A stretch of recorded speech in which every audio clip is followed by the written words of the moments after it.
Let us continue to worship the Lord. Bless the Lord, O my soul. Remain in the presence of the Lord. Stay in worshiping God. Bless the Lord, O my soul.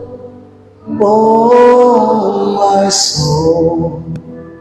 And worship His holy name. Sing like never before, and all my soul I worship Your holy name. The sun comes up, it's a new day dawning. It's time to sing Your song again. Whatever may pass and whatever lies before me, let me be singing when the evening comes. Bless the Lord, bless the Lord, oh my soul, oh my soul, and worship His holy name, and sing like never before, and all my soul I worship Your holy name. And You're rich in love, and You're slow to anger. Your name is great, and Your heart is kind. For all Your goodness I will keep on singing. 10,000 reasons for my heart to find. Bless the Lord, oh my soul, worship His holy name. Sing like never before, oh my soul, I worship Your holy name. Let us declare, on that day when my strength is failing, the end draws near and my time has come. Still my soul will sing Your praise unending. 10,000 years and then forever. Bless the Lord, oh my soul, oh my soul, worship His holy name. Sing like never before, oh my soul, I worship Your holy name. And I worship Your holy name. Lord, I worship Your holy name. Sama-sama tayong manalangin sa oras nito sa pinakamahalagang bahagi ng ating gawain, ng pakikinig ng Kanyang mga salita. Let our hearts and our soul be open. Help us to understand the Word of God, the truth and His righteousness. At patuloy natin ang kini ng malayang pagkilos ng Banal na Espiritu Santo sa buhay ng bawat sa atin as we shout, "Oh my soul, overcome! Oh my soul, overcome! Oh my soul, overcome! And oh my soul, overcome!" Ama namin Diyos, kami po ay patuloy na sumasamba at nagpupuri sa iyo. Ikaw lamang po, Panginoong Diyos, ang aming inaangkin. Sa iyo lamang namin ipinagkakatiwalang lahat. Ikaw lamang po ang inaasahan namin kikilos at gagabay sa buhay ng basa sa amin. Sa iyo lamang namin itinitiwala ang pinakamahalagang oras na ito, Panginoong Diyos, na kung saan kaming lahat ay makikinig at tatanggap ng mga salita mo, Panginoong Diyos, at sa pamamagitan po ng mga salita mo, inumago kami sa aming mga pananampalataya. Manatili kami, Panginoong Diyos, na lumalakad sa iyong katwiran at lumalakad sa iyong dakilang kalooban. Right now, Father God, what we really ask, O Lord God, is for the guidance of the Holy Spirit, the guidance of the Holy Spirit towards our soul, towards our spirit, Panginoong Diyos. Give us wisdom, knowledge, and power of the Word of God. At ayaw mamana, huwag mo hayang maniligan ng mga tinangas sa gabal sa aming mga buhay, Panginoong Diyos. At naniniwala kami na ang mga bagay, Panginoong Diyos, na iayag mo sa aming mga buhay. Ito'y madali namin maunawaan, madali namin matanggap, at madali namin maintindihan, Panginoong Diyos, ayon sa kanunong ay pagkakaloob sa buhay ng pasasani. Salamat po, Ama, tinangkin namin ang katagumpayan at inasahan namin ang malayang pagkilos ng iyong kapangyarihan sa buhay ng pasasani. Ama namin Diyos, maraming salamat po sa pagkakataong ibinigay mo sa amin. Truly, Father God, your grace and your love is really great in our lives. Your faithfulness remain in us, O God. Wala kaming bagay, Panginoong Diyos, na hiningi sa iyo na hindi mo din ipinagkaloob sa amin. At sa umagang ito, naririto kami. Sama-sama kami ngayong naghihintay ng mga salita nagbibigay kalakasan at katagumpayan sa aming mga buhay. Panginoong Diyos, napayapain mo at bigyan ng kagalakan ng aming mga puso upang malaya namin matanggap ang iyong mga salita. At pag mo hayang manaigang na manggawa ng diablo sa aming mga buhay sa pangalan mo aming Panginoon Jesus. Father God, bless every one of us, O Lord God, spiritually. And bless also all those hands who give their tithes and offerings to you, Father God. Open the floodways of heavens and pour out all your blessings upon them. At hayawa man na hindi sila magkulang sa lahat po ng kanilang mga pangailangan. Salamat po at inaangkin namin ng katagumpayan. Ito po ang aming dalangin sa pangalan po ng aming Panginoon Jesus. Amen. Palakpakan po natin ang ating Diyos na buhay. You may all be seated. Praise the Lord.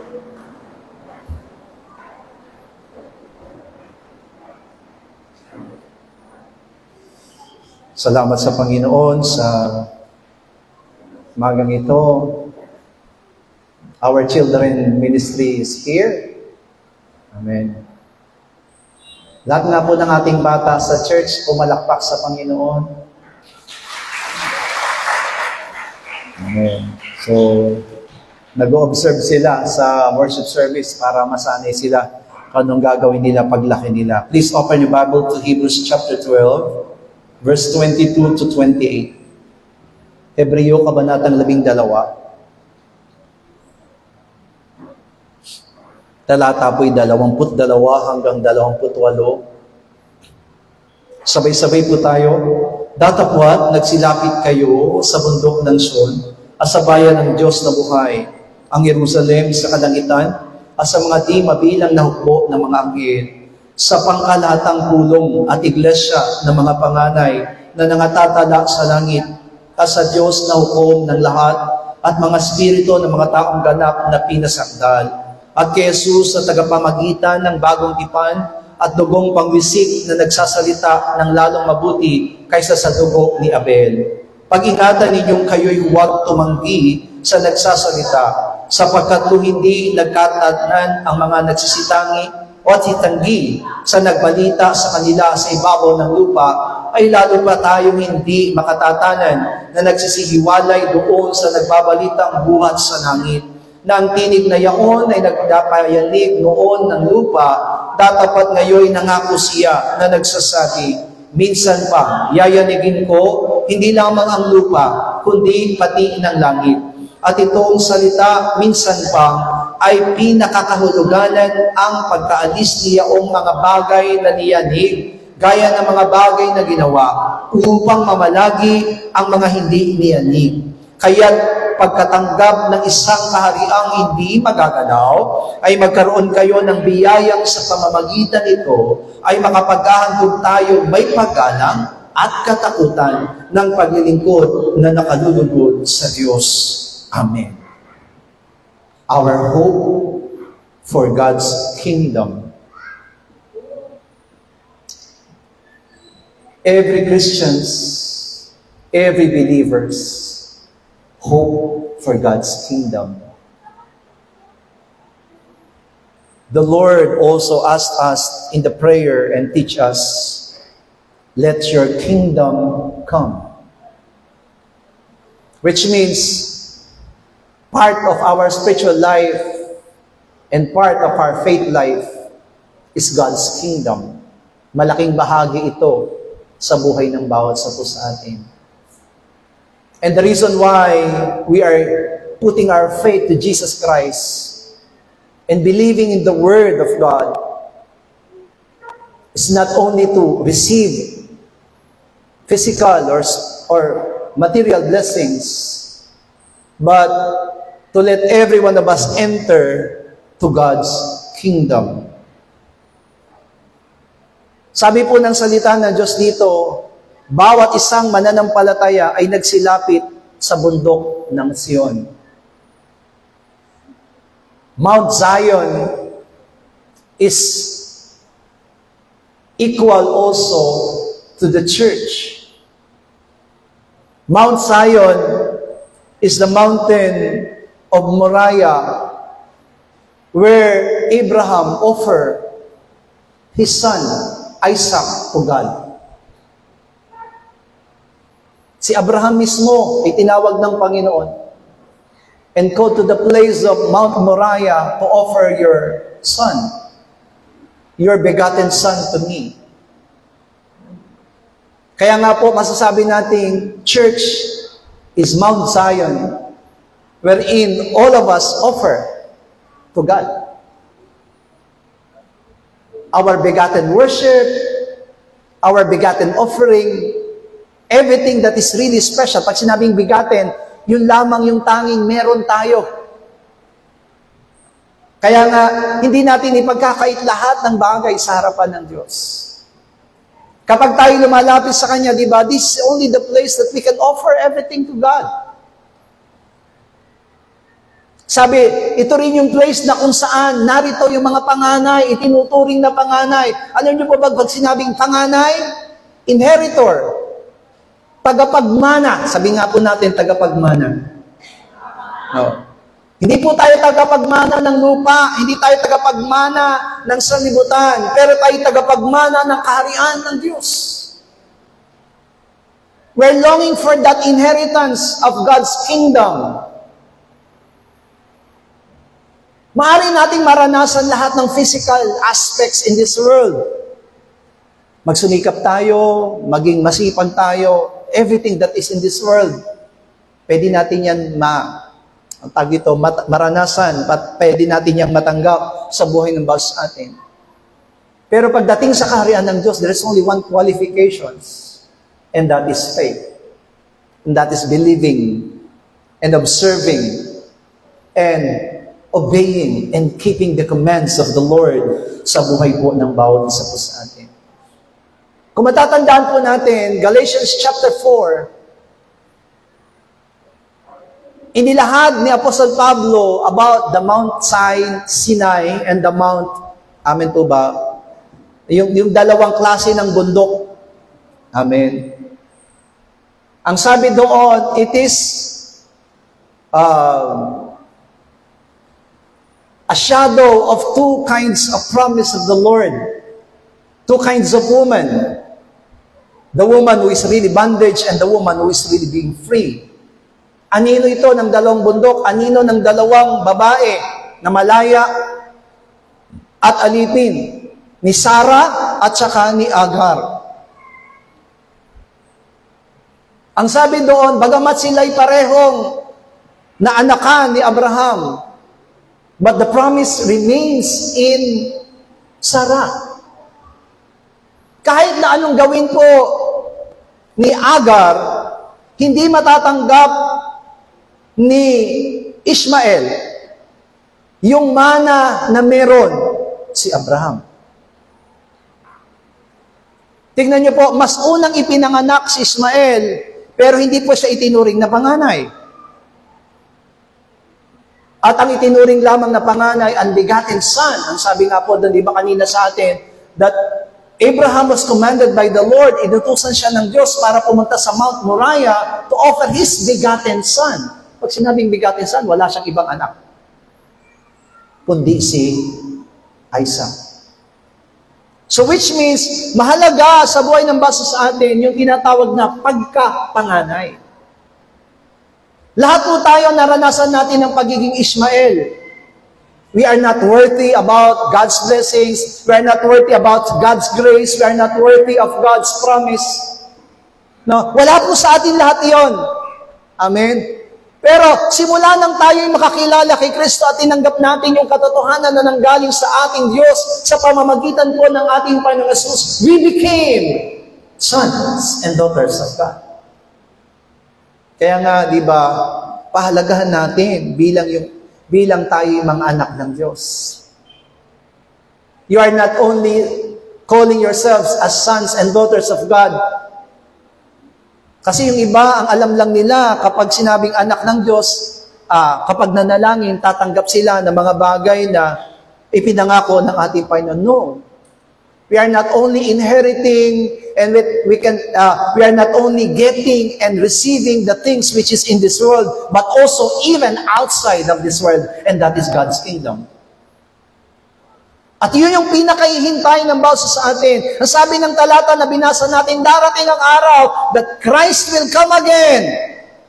At ang sabi niya doon, that He will remove all things that is being shaken. Aalisin ng Diyos, aalisin ng Panginoon lahat ng mga bagay na nayayanig. Pag sinabing nayayanig, temporary. Pag sinabi ng Diyos na nayayanig, yung mga bagay na hindi karapat-dapat, yung mga bagay na hindi kailangan.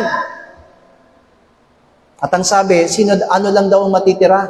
Things that is unshakable. Alam niyo po ba yung tinatawag na unshakable? Only we can get that unshakable things only in God's kingdom. Sabi doon, Mount Zion is called the city of God. Amen po ba? At alam niyo po ba na pag sinabing city of God, ano agad yung pumapasok sa isipan po natin? Di ba pag sinabing city of Las Piñas? Amen? Pag sinabing city of Las Piñas, sino po yung nangunguna sa Las Piñas? It is the mayor. Whether we like it or not, we need to submit ourselves to the mayor, to the authority of city of Las Piñas. Pero pag sinabing city of God, it means God is the sovereign. Amen? God is the sovereign. Siya lamang yung natatangi na itinataas, na susunod, at pinaka itinatangi. And if we will go to the world, outside the church is the world. Kapag sinabing sanlibutan, do you think God is the sovereign in this world?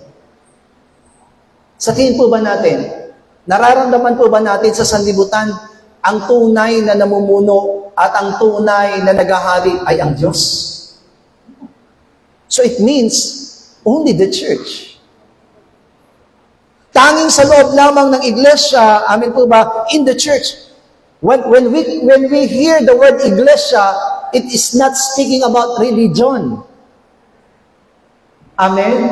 Pag sinabing church, pag sinabing iglesia, it means the body of Christ. Pag sinabi pong body of Christ, it means the people inside the church is those who believe in Christ. Those who are one in Christ's body. Those who are one in the mind of Christ. Kaya nga kung titingnan po natin, di po ba, Only in the church is the sovereign. Sa sanlibutan kasi, hindi natin masusumpungan. Amen po ba? Hindi natin masusumpungan na ang Diyos ang namumuno, ang Diyos ang nangunguna, at ang Diyos ang kinikilala. Yesterday, there's one big event in the Philippines. Actually, not only the Philippines, but around the world. Alam niyo po ba yung pinakamahalagang okasyon kahapon na sinelebrate ng sanlibutan? Yung tinatawag na Pride Month. Nagmarcha lahat sila, 22,000 people in Quezon City, the LGBTQ, kahapon. At ngayon ay 23, di ba? Ngayon yung pinakamalaking kasanang gaganapin sa buong mundo. Sabay-sabay silang ikakasal, lalaki sa lalaki, babae sa babae. Hindi lang sa Pilipinas, kundi sa buong mundo. Itong araw na ito. So which means, it is really very far. Napakalayo ngayon ng sanlibutan. Masasabi natin, hindi talaga nagsasovereign. Yung sovereignty ng sanlibutan, hindi ang Diyos ang kinikilala. Of course, kahit ang sanlibutan, binabanggit si Jesus. Kahit ang sanlibutan, sinasabi nilang kumikilala sila sa Diyos. But sinabi ng Panginoon mismo, hindi lahat ng tumatawag sa akin ng Panginoon, Panginoon. Amen? Ay karapat-dapat sa aking kaharian. So which means, kahit na yung sanlibutan ay nagsasalita ng tungkol sa Diyos, tungkol sa salita ng Diyos, hindi po natin masasabing the sovereignty is in God pagdating sa sanlibutan. Pero pagdating sa iglesia, sa loob ng church, only the church, amen po ba, really acknowledge that God is the sovereign. Kahit na anong gawin po natin dito sa loob ng church, kahit na ano pong extra talented yung gagawin po natin sa loob ng iglesia, hindi po tayong pwedeng itaas because church is God's possession. Ito'y pag-aari ng Diyos. Kaya nga masasabi natin, ang church po, ang kaisa-isang bahagi po, amin po ba, sa sanlibutan, na naririto na kung saan ini-establish ang kalooban at ang gawa ng Diyos.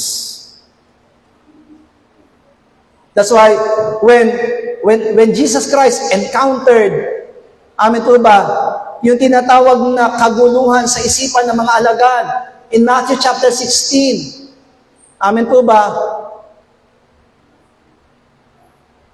nung sinabi ng ating Panginoon kay Pedro na sa ibabaw ng batong ito, itatayo ko ang aking iglesia at ang pintuan ng Hades ay hindi magsisipanaig laban sa kanya.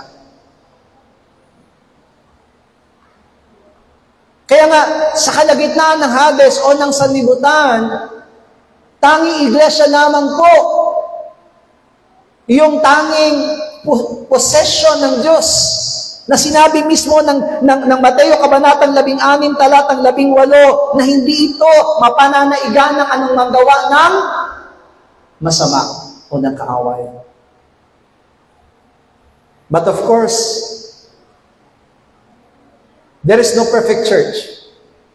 Siguro marami magtatanong sa atin, kung ganun, Pastor, kung ang church hindi pwedeng mapanaigin ni Satanas, pero bakit may ginagamit pa rin? Kasi nga po, katulad din po natin mga dumadalo sa church. After we attend the church, saan tayo babalik? Pupunta tayo sa bahay natin, di ba? Nasaan yung bahay natin? Nasaan yung mga tahanan natin? Nasa sanlibutan. Kung pwede nga lang na hindi na tayo umuwi, that every day that we will study about the Word of God, and every day that we will eat spiritual food. Amin po ba? Kung pwede lang araw-araw, magkakasama tayo para mag-aral ng salita ng Diyos. Kasi ito lang yung alam nating panahon, ito lang yung alam nating oras na kung saan nakasentro tayo sa Panginoon. Pero everyday, where is our mind? Sa tingin niyo po ba araw-araw yung isip at puso ninyo nasa Panginoon? Aminin natin at hindi. Hindi po. That's why only in the church, we can feel, doon po natin nararanasan, mga minamahal ko na, I am in the presence of God. Kaya pala sinabi ng Panginoon that itatayo niya yung kanyang iglesia na kahit na ang kapangyarihan ng Hades ay hindi makapananaig sa kanya. Natutokso tayo, amen. Totoo po yun. Bumabagsak tayo sa kasalanan, amen. Hindi pa tayo perpekto. Walang sino mang tao sa mundong ito, kahit ang pinakamataas na bishop, hindi perpekto. Kasi bakit? Bumabalik at bumabalik tayo sa sanlibutan. Nahihirapan tayo na ipamuhay yung tinatawag na kabanalan. But praise the Lord, we belong to the church. Yun ang dapat nating pasalamatan, na sa kabila po ng kahinaan natin, meron tayong iglesia, meron tayong church. Amen po ba? That whenever the times na pupunta tayo sa loob ng iglesia, maririnig natin yung kalooban, maririnig natin yung gawa ng Panginoon. Kung ano man ang nagawa nating kamalian sa labas ng iglesia, pagdating natin sa loob ng iglesia, itinatama at itinutuwid ito ng Panginoon. Amen? Kasi tingnan niyo po mabuti, ang isang tao po na hindi na po nakaka-attend ng church. Subukan niyo po, once you leave the church, and you leave everything in the church, sa tingin mo ba, there is really life? Meron bang buhay yung mga umalis sa loob ng iglesia? Wala na. Yes, they can live physically, but their spirit is continually, amen po ba, little by little, namamatay. Amen? Kaya nga, nagpapasalamat tayo. Bakit? In 6 days, sa loob ng 6 na araw, amen, sabihin na natin, Monday, Tuesday, Wednesday, sabihin na natin, hindi tayo naging perfect sa loob ng 1 linggo. Amen, sa loob ng 6 na araw, hindi tayo naging perfecto. Marami tayong nagawang palpak, marami tayong nagawang kasalanan, marami tayong nagawang kamalian. Pero kung tayo mo'y dadalo sa loob ng iglesia, makakarinig tayo ng salita ng Diyos, yung 6 na araw na yun, mabubura sa pamamagitan ng 1 araw. Bakit? Naririnig natin yung tinig ng Panginoon. And once we accept that one, amin po ba, yung para, alam niyo po ba yung feeling mo po na kapag ikaw ay yung naghihingalo at hindi makahinga, ano kailangan mo? Oxygen, di ba? Hallelujah. Ganon kahalaga yung oxygen. Amen. Yung oxygen po, we can feel it outside. Alam niyo po ba na kapag kayo ay nanatili sa isang room, sa isang kwarto na nakaselyo, amen po ba, yung hindi po napapasukan ng anumang hangin, nakakahinga naman po kayo. Pero darating ang araw, mamamatay ka kung hindi ka lalabas. Bakit? Wala ka ng oxygen. Magkukulang ka na ng oxygen. Kaya tayo rin, amen po ba, tayo po mga tao, amen, nasasabi natin tayo mga mananampalataya, paglabas natin ng church, we can breathe. Amen po ba? Pero tingnan po natin, Monday, Tuesday, Wednesday, amen po ba? Maaring Monday, pagkatapos mo mag-church, katatapos lang ng worship service ng Lord's Day, Monday, may buhay ka pa niyan. Amen? Dumating man yung mga, amen, tukso, problema, nakakahinga ka pa niyan. Pagdating ng Tuesday, Wednesday, halos naghihingalo ka na niyan. Thursday, amen po ba? Friday, amen po ba? Kaya kapag dating ng Saturday, sana Lord's Day na, kasi bukas mabubuhay na naman ako. Only in the church. Kasi yun yung masasabi natin, amen po ba, na pinangako ng Panginoon that the only thing, the only place wherein the Hades, the power of Hades cannot prevail sa buhay ng bawat isa sa atin. Now, we will understand why God created Garden of Eden. The Lord already made the heavens and the earth. Mga bata, please be seated. Mga bata, lakad ng lakad.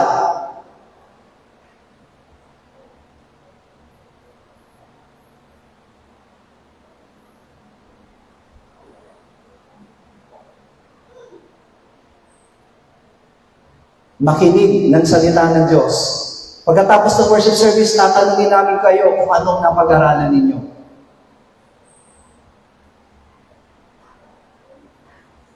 Nilikha ng Diyos ang langit at lupa kasama ng lahat ng bagay sa mundong ito. Pero God specially created the Garden of Eden. Mga bata, ano daw yung special na nilikha ng Diyos?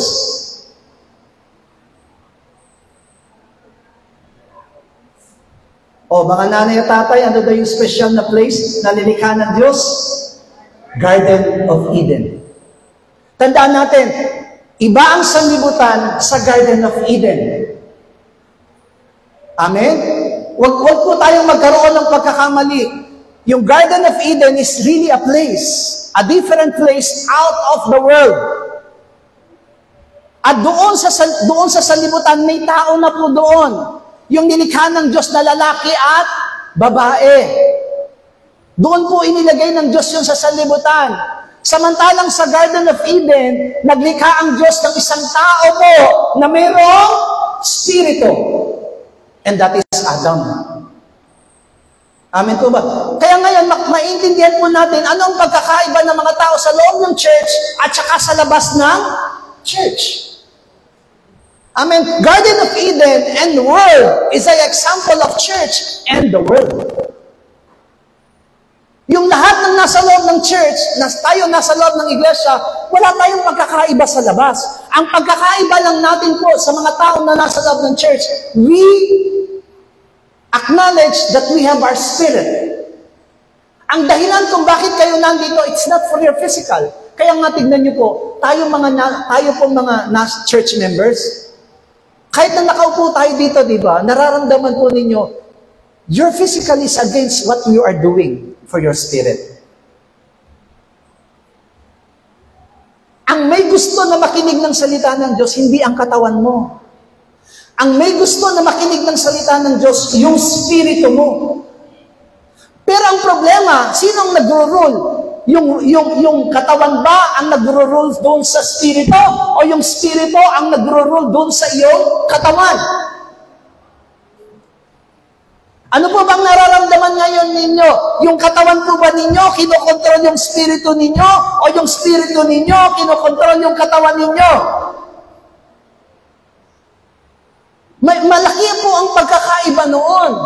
Katulad po ng mga taong nasa sanlibutan, sa sanlibutan po kaya po hindi nila makuha na makapaglingkod, hindi nila makuha makapagsamba, hindi nila makuha makapanalig sa ating Panginoon. Why? Because their body controls their spirit. Kaya diba ang sabi ng Panginoon, the spirit is willing, but the flesh is weak. Nagnanais ang spirito, pero napakahina ng laman. Hallelujah. Kaya nga, church is the place wherein we get the power for our spirit. We get strength for our spirit. Amen? Hallelujah. Kaya, yung Garden of Eden, nung inilagay po si Adam and Eve, tignan niyo po nung inilagay si Adam and Eve doon sa Garden of Eden, what is their life? Ano ang tunay na life ng mga taong ilagay sa Garden of Eden? As they obey the Word of God, they will live. Kaya nga po tayo mga mananampalataya, ang tunay na buhay natin, sumunod sa salita ng Diyos. Sabihin nga natin, ang buhay ko ay sumunod sa salita ng Diyos. Ano daw ang buhay natin, mga bata?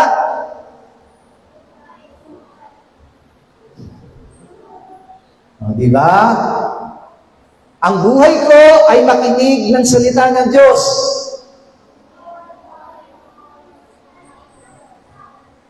Hindi, ang buhay ko ay kumain ng lugaw.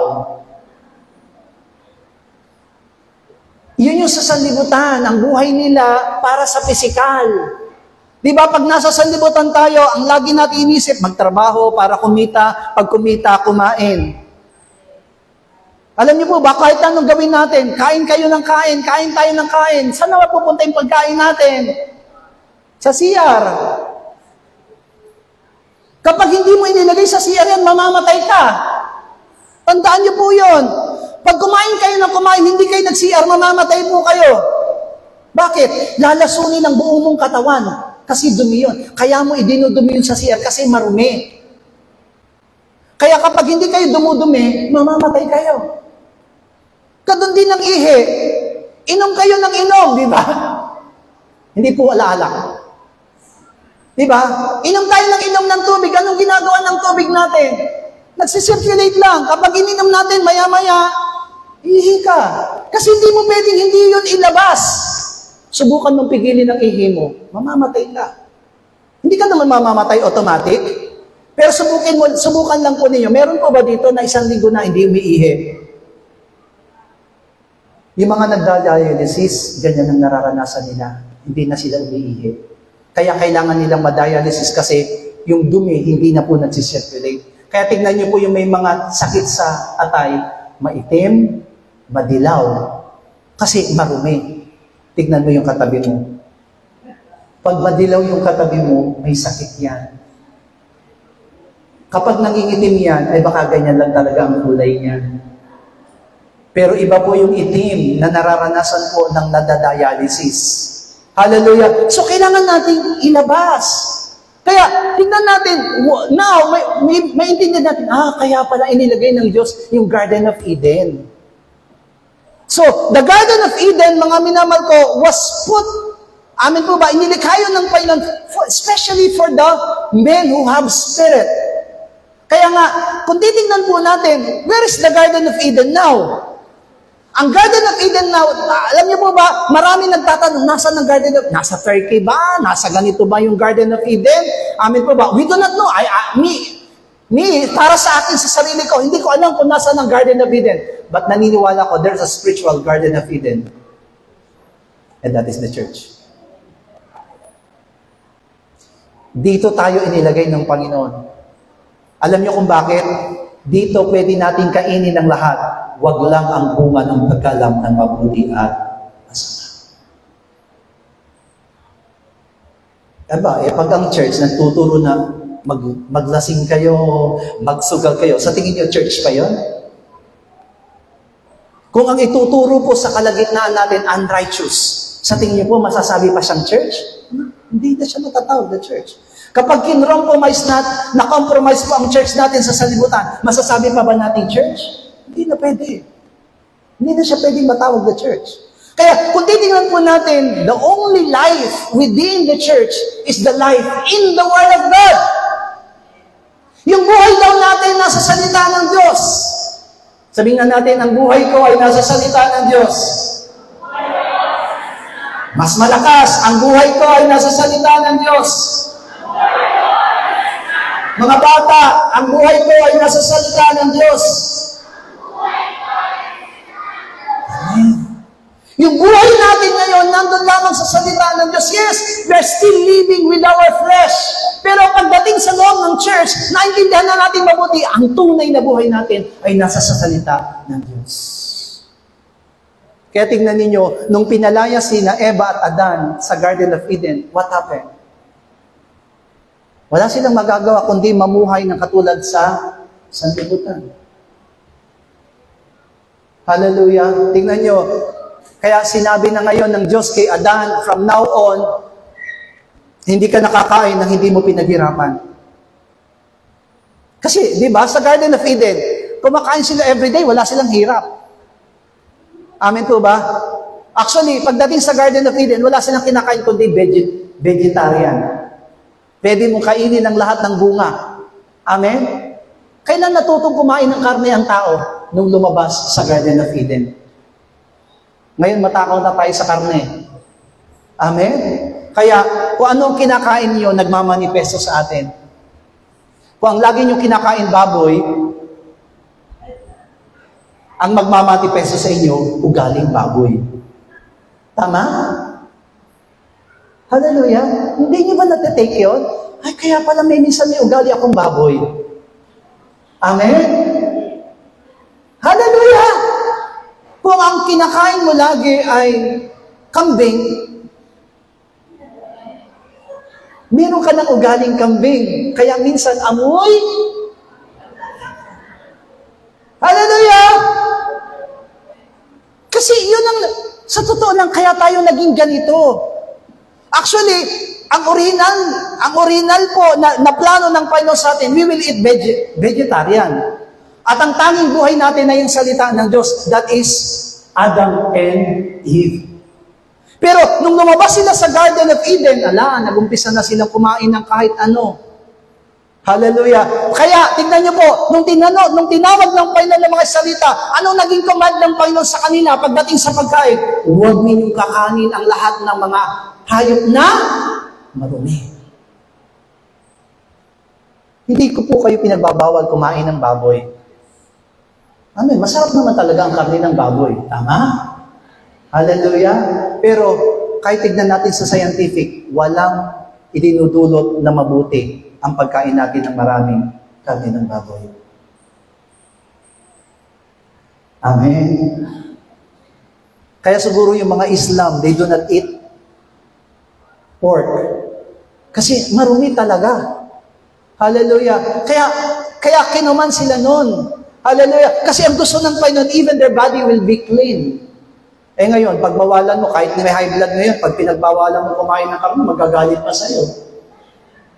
Mga paano, papatayin nyo na ako. Ayaw nyo akong pakainin ng baboy. Di ba? Para sa kanya naman kapakanan kung bakit hindi mo siya pinapakain ng baboy. Hallelujah. Tama ba o mali? Lahat ng high blood ngayon, kunin mo yung taba ng baboy, magagalit sa'yo. Nagkaganyan sila sa'yo. Kasi may ugali rin silang aso. Kumakain din kasi ng aso. Hallelujah! Matanungin mo sa katabi mo, ano ba kinakain mong hayop? Hallelujah. Kasi kung ano kinakain niya hayop, baka yun na magmanifesto sa iyo mamaya. Amen. Hallelujah. Kaya, the Lord, amen po ba, wants to bring. Alam niyo po ba, ang layunin po ng pinapag-aralan natin ngayon, gusto tayong ibalik ng Diyos sa Kanyang kaharian. God wants you to be in His kingdom and totally live in His kingdom, doon sa Kanyang dakilang kaharian. Tandaan po natin, from the very start, mula sa umpisa, mga minamahal ko, amen po ba, God wants to reconcile all men to Him. Ang gusto ng Diyos, lahat ng mga tao manumbalik sa Kanya. Kaya nga, amen, marami ngayon nadadaya ng dyablo. Hallelujah. Kaya wag natin ipagpapalit. Now that we are believing in the Lord, we are one step. Amen po ba? Meron na tayo, yung pagiging mananampalataya natin, it is not totally all. Pero nakakatuwa lang isipin, kapag ikaw ay naging mananampalataya ng ating Panginoong Hesus, nakakabang ka na papunta sa kaharian ng Diyos. Ang isang hindi mananampalataya, hindi pa humahakbang, nananatili pa rin sa kadiliman. At hindi pa rin niya alam kung anong pipiliin niya, kaharian ba ng Diyos o kaharian ni Satanas. Pero tayo, kapag ikaw ay nanampalataya, of course, we are weak, nagkakasala, nagkukulang pa rin tayo. Pero salamat, sapagat meron na tayong pananampalataya, meron na tayong pinasimulan. Pwede ka na mag-umpisa ngayon, humakbang, patungo doon sa kaharian ng Diyos. Why? Because this is totally the kingdom that was really prophesied. Yung kaharian na binabanggit natin kanina pa, yan po ay pinahayag na ng Panginoon simula pa nung una. Tignan niyo po, basahin po natin Daniel chapter 2, verse 44 up to 45. Daniel, kabanatang 2, talatang 44 hanggang 45. At sa mga kaarawan ng mga haring yaon, ay maglalagay ang Diyos sa langit ng isang kaharian na hindi magigiba kailanman. O ang kapangyarihan na niya ay iiwan ng ibang bayan, kundi pagpuputol-putulin at lilipunin niya ang lahat ng kahariang ito at siya ay lalagi magpakailanman. Yamang iyong nakita ng isang bato ay natibag sa bundok, hindi na makamay at pumutol ng mga bakal, ng tanso, ng putik, ng pilak at ng ginto. Ipinaalam ng dakilang Diyos na hari kung ano ang mangyayari sa harapin at ang panaginip ay tunay at ang inaw niya ay tapat. Ang sabi ng Diyos sa Daniel, pinrapisi na magtatayo siya ng isang kaharian, hindi katulad ng kaharian sa lupa. A kingdom that is never be destroyed. Hindi masisira kahit kailan. Kaya nga, yun yung tinatawag na forever kingdom. Eternal kingdom. Magpawalang hanggang kaharian. Tignan niyo po, we cannot stay in this world. Sa ayaw sa gusto natin, the reason why man died, amen po ba? It is because our body is temporary. Ito pong katawan natin, according to Paul, ay isang tahanan lamang, bahay. Bahay ng ano? Bahay ng ating spirito. Our spirit lives in this body. Pero katulad din po ng bahay ng bawat sa po sa atin, lahat ng bahay natin may expiration. Hallelujah. Alam niyo po ba yung mga bahay na pinatatayo natin, kahit na ubod ng ganda niyan, kaya nga merong mga bahay na pinare-remodel, amen po ba? Merong bahay na nire-reconstruct, amen po ba? Kasi sa sobrang katandaan na niya, kailangan na siya ulit na i-remodel, gibain, tapos ipatayo ulit, kasi sa sobrang ng kalumaan. Hallelujah. Ganyan din itong bahay na ito, itong katawan natin, ito, naluluma. Whether we like it or not, maluluma ito. At dito sa bahay na ito, dito sa katawan nito, may nakatira ditong spirito.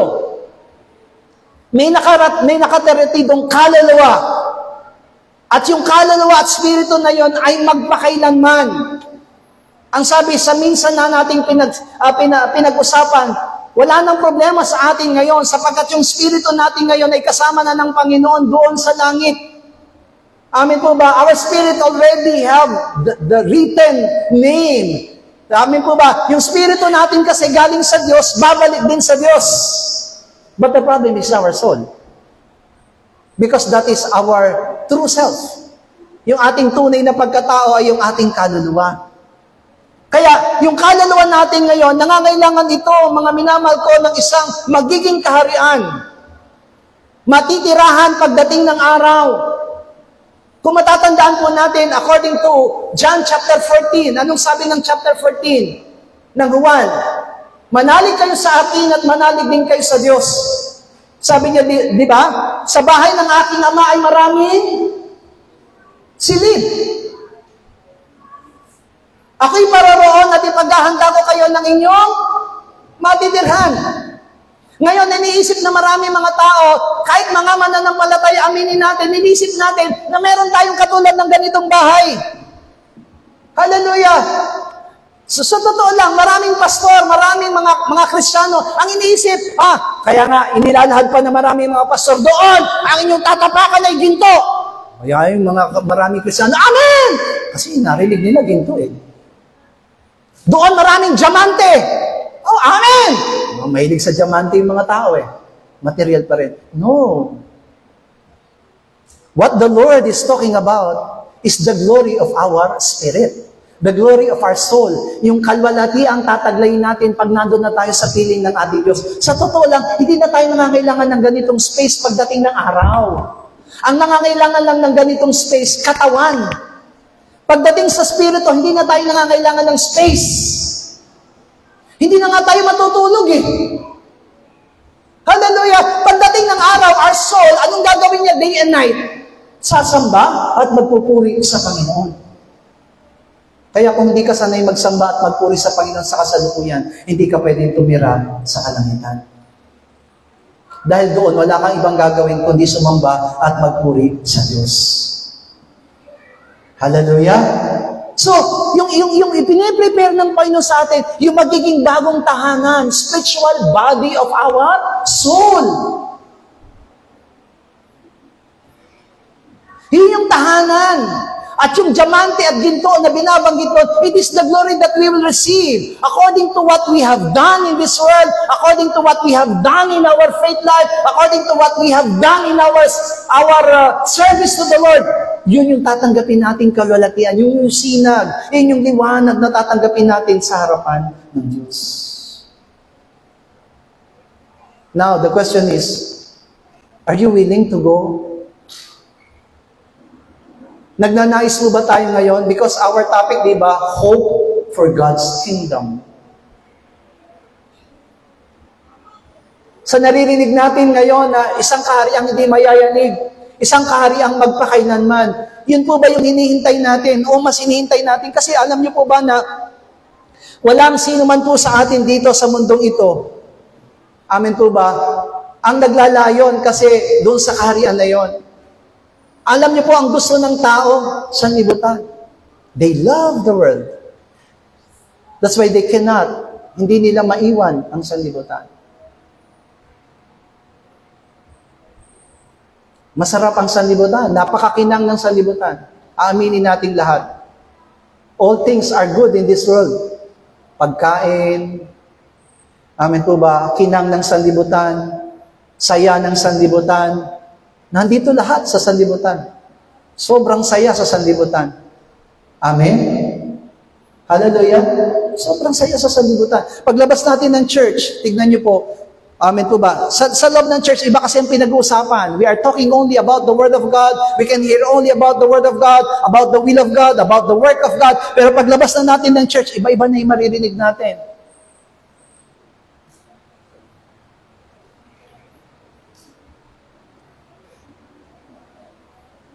Sa bahay, kahit na hindi kami nagpapatugtog ng mga wordless song, pero dahil sa lakas ng patugtog ng kapitbahay namin, parang nagpapatugtog na rin kami. At ang masakit dito, dahil yung tugtog na pupunta sa loob ng bahay namin, hindi ko napipigilan yung paakot tumutugtog na rin pala. Amen? Kasi sobrang lakas nila eh. Oo, di ba? Hallelujah. Hindi naman natin sila pwedeng pagbawalan kasi bahay nila yun eh. Amen? Wala tayong pakialam sa bahay nila. Ang pakialaman natin, yung bahay natin. Kaya kung magpatugtog man sila ng malakas, dahil nasa loob sila ng bahay nila, wala tayong magagawa. Ang masakit nga lang, hindi mo namamalayan, sumasayaw ka rin pala. Amen to ba? Yung selos, amen to ba? Hindi ko na nga namalayan, sumasayaw na rin ako ng selos eh.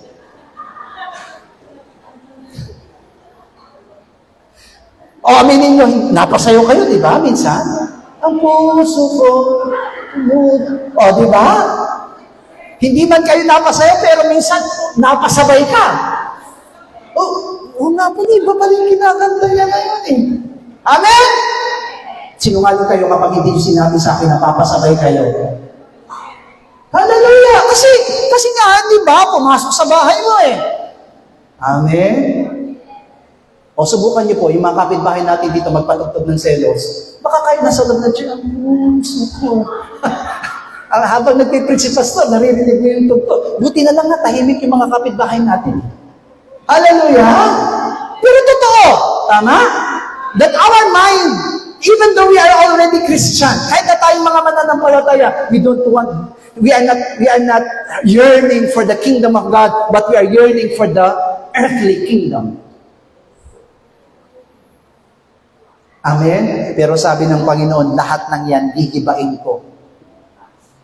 Lahat ng yan, mawawala. Amen. Daniel chapter 7, verse 13 to 14. Ito po yung kingdom na sinasabi, ako'y nakakita ng pangitain sa gabi at narito, lumabas na kasama ang mga lapaap sa langit, ang isang gaya ng anak ng tao, at siya'y naparoon sa matanda sa mga araw, at inilapit nila siya sa harap niya, at binigyan siya ng kapangyarihan, at kalwalhatian, at isang kaharian, upang lahat ng mga bayan, bansa, at mga wika ay mga lingkod sa kanya. Ang kanyang kapangyarihan ay walang hanggang kapangyarihan, na dililipas, at ang kanyang kaharian ay hindi magigiba. Sabi doon sa pangitain ni Daniel, nakakita ko ng isang pangitain na bumababa mula sa alapaap na tila isang anak ng tao. At alam natin kung sino ang tinutukoy nun. Ang tinutukoy nun ay ang ating Panginoon. Ano daw yung ipinangako sa Panginoon? Nabibigyan siya ng isang kapangyarihan, kalwalhatian, at kaharian. At isang kahariang hindi magigiba, at isang kapangyarihan hindi lilipas. Ngayon, mamili po tayo. Ang gusto po ba natin ay mga temporary, pansamantala, o ang gusto natin ay eternal? But if we're choosing the things that are eternal, Wala tayong masusumpong eternal sa mundo ito. Amin po ba? Actually, sabi nga, di ba, walang tunay na pag-ibig sa mundo ito. Lahat ay fake. All things are fake. Yung kapatiran natin kanina dumating, amen, nandito siya. Hindi ko siya nakilala kanina kasi nung nakilala natin siya, ang laki ng katawan niya eh. Pero ngayon, lumiit na yung katawan niya. Nagulat ako sa kanya.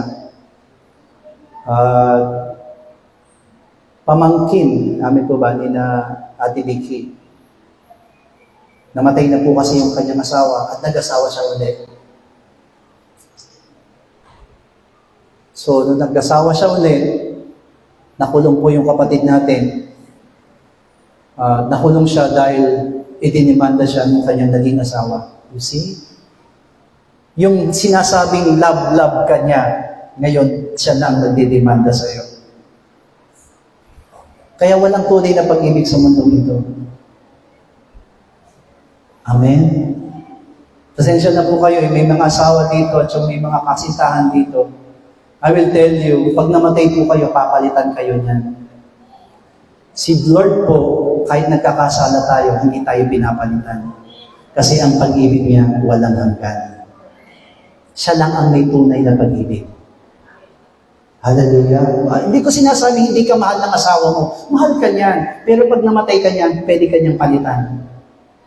Kahit nga minsan, buhay ka pa, pinapalitan ka na eh. Tama, mali. Tama. Hallelujah. Yung iba naman, pinakalakas nyo naman yung tama. Ay, tama ka. Amen?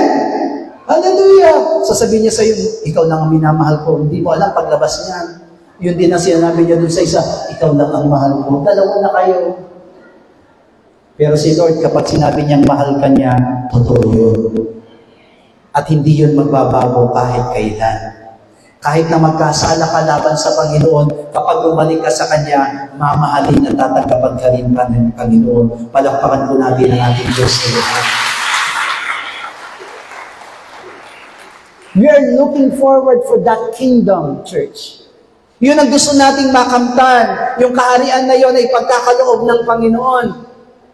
Hallelujah. Pero, yan, di ba, nakakalungkot aminin natin, oo nga, ito yung ipinangako ng Diyos, ito yung gustong ibigay sa atin ng Panginoon. Isang kaharian na walang hanggan, na kung saan ang kapangyarihan ng Diyos ay hindi magwawakas, ang kanyang kalalatian na hindi magwawakas, pero mas pinipili ng mananampalataya ang earthly kingdom.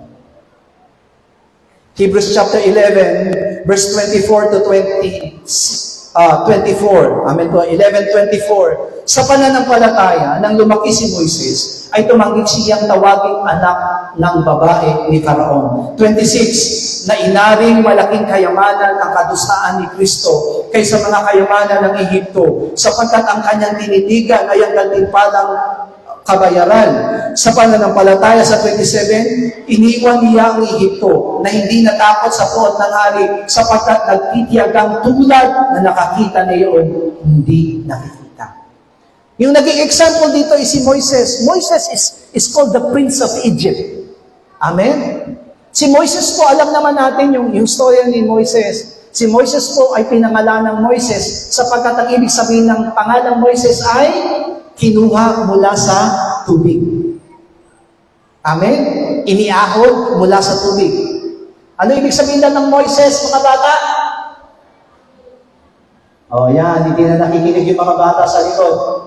Nakikinig ba kayo? Ano ibig sabihin ng pangalang Moises?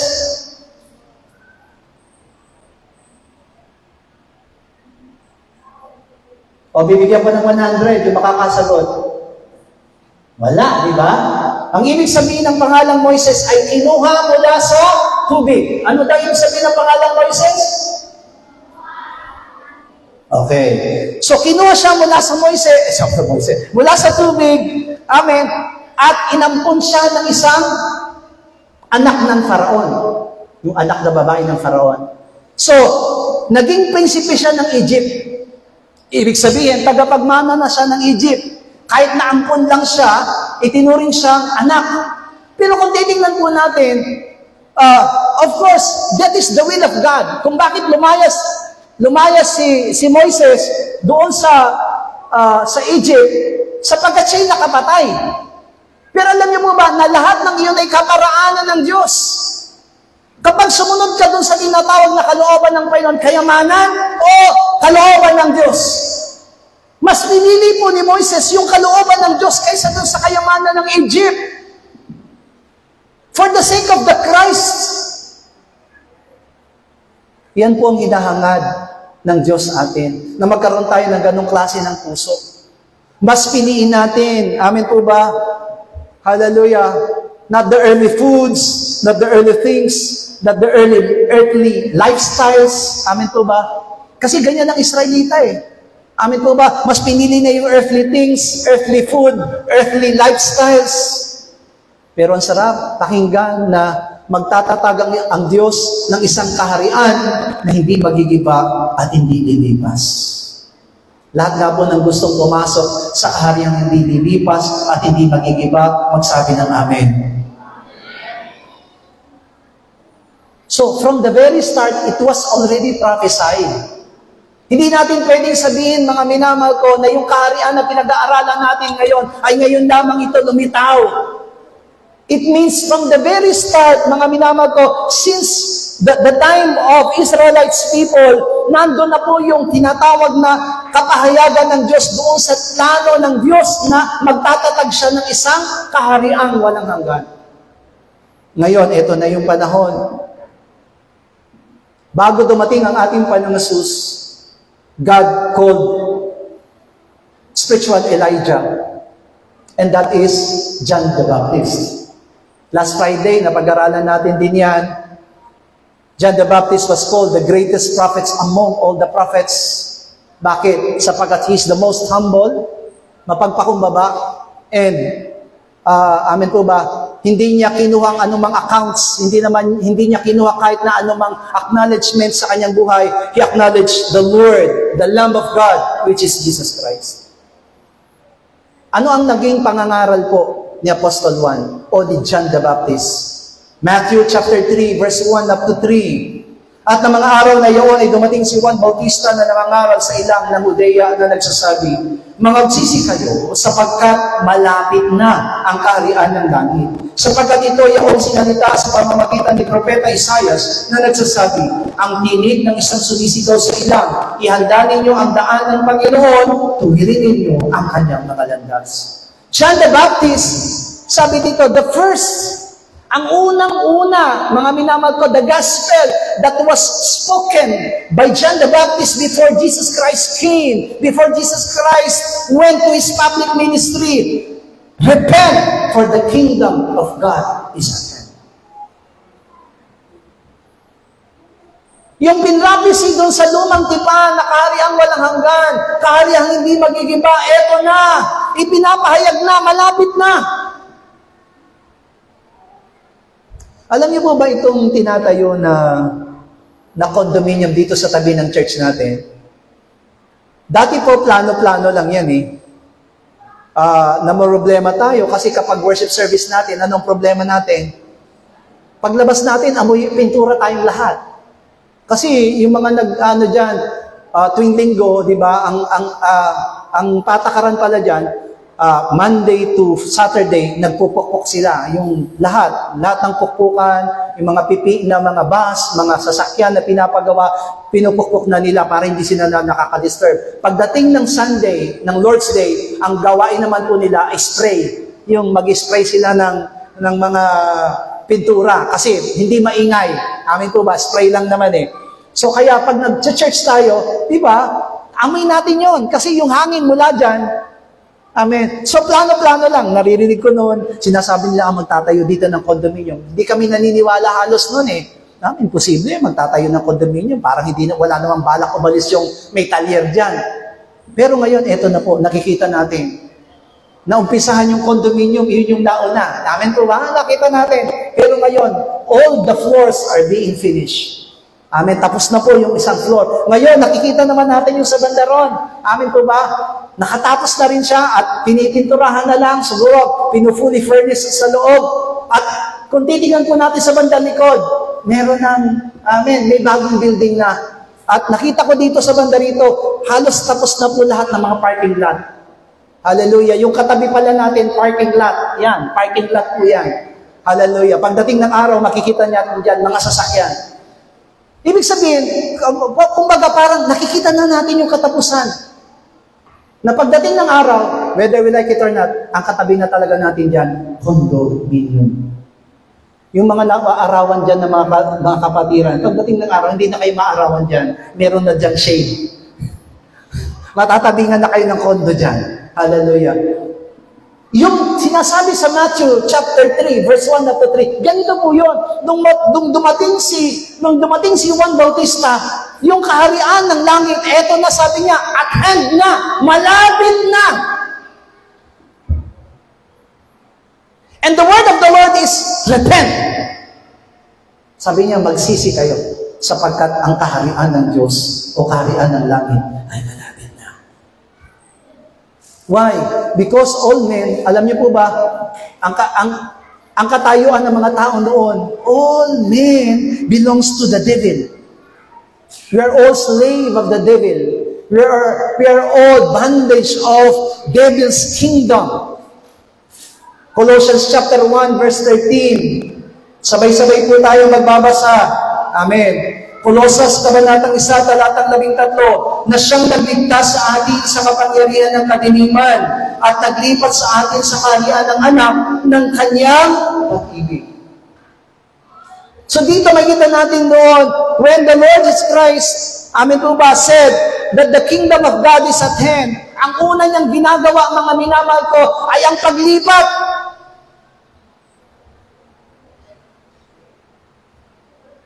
Sabi ko, ito yung parang demolition, tapos relocation. Yan ang ginawa sa atin ng Diyos. Kailangan i-demolish tayo. Ano i-demolish natin? Alisin lahat ng squatter. Amen. I'm not against the squatter. Pero tandaan po ninyo, sa lahat ng buhay natin may squatter. Alam niyo po kung sino yung squatter? Si Satanas, yung demonyo, squatter dito. Sapagkat ito ay templo ng banal na spirito. Hallelujah. Ngayon, ang tanong, lahat ba ng tao payag na ma-demolish? Sa totoo lang po, kahit ang literal na squatter, ayaw nilang ma-demolish. Kaya alam niyo po ba si Satanas at yung mga demonyo na nandito sa loob natin, ayaw din nila magpa-demolish. Ang masakit nito, kasama pa natin silang nag-church. Amen? Amen? Yung mga hindi pa nag-demolish dito, hallelujah. Alam niyo po ba na nakaupo kayo dyan? Sa church na nakikinig ng salita ng Diyos? Kapag meron pa kayong squatter dito na nakatira, ginugulo nila kayo. Hindi ka concentrated. Hindi ka nakasentro sa kanya. Kasi may squatter.